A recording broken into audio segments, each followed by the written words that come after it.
എനിക്ക് ഇപ്പോൾ കൈ കഴുകാൻ സോപ്പ് തന്നാൽ പോലും തിരിച്ചു വാങ്ങിക്കാത്ത ആൾക്കാരാണ് നമ്മുടെ നാട്ടിലുള്ളത്. പാമ്പിനെ പിടിച്ച് കൈ കൊണ്ട് അത് കഴുകിക്കഴിഞ്ഞാൽ അത് ഉപയോഗിച്ച് അവർക്ക് എന്തെങ്കിലും ഉണ്ടാവും എന്നുള്ളതുകൊണ്ട് കളയാൻ പറയുന്ന ആൾക്കാർ നമ്മുടെ നാട്ടിലുണ്ട്.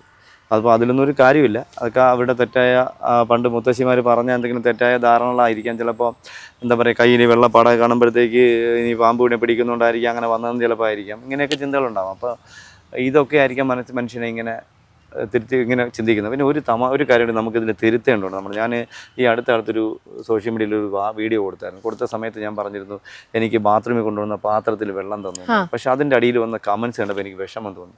അപ്പോൾ ഉള്ള നാട്ടിലുള്ള പാവപ്പെട്ട അമ്പല പൂജാരികളെയും നായർ കമ്മ്യൂണിറ്റിപ്പെട്ട ആൾക്കാരെയൊക്കെയാണ് അവർ തെറി പറഞ്ഞത്. പക്ഷെ ഒരിക്കലുമല്ല, എന്നെപ്പോലെ സാധാരണക്കാരെ തിരുത്തപ്പെടണം. ഈ വീഡിയോ കാണുന്നവരെല്ലാവരും ഇത് പരമാവധി ഷെയർ ചെയ്യണം. കാരണം ഒരിക്കലും അങ്ങനെയുള്ള ആൾക്കാർ ആരും എൻ്റെ അടുത്ത് വിവേചനം കാണിച്ചിട്ടില്ല. പക്ഷേ ഇത് കാണിച്ചത് സാധാരണ കുടുംബത്തിൽപ്പെട്ട ഒരമ്മയാണ്. അമ്മ എന്താ പറയുക, ഒന്നും തോന്നരുത്, അമ്മ പള്ളിയിൽ പോണ അമ്മയാണ്. അമ്മ ഒരു എഡ്യൂക്കേറ്റഡായ അമ്മയാണ്. ആ അമ്മയാണ് എനിക്ക് വെള്ളം തന്നത്.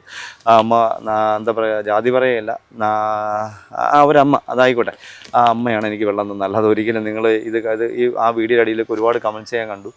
ചില ആൾക്കാർ എൻ്റെ കഷ്ടപ്പാടൊക്കെ അറിഞ്ഞിട്ട് തന്നെ 1000-2000 ഒക്കെ തരുന്ന ആൾക്കാർ ഒത്തിരി പേരുണ്ട്. അത് നമ്മൾ ആരെയും കുറ്റം പറയാൻ പാടില്ല.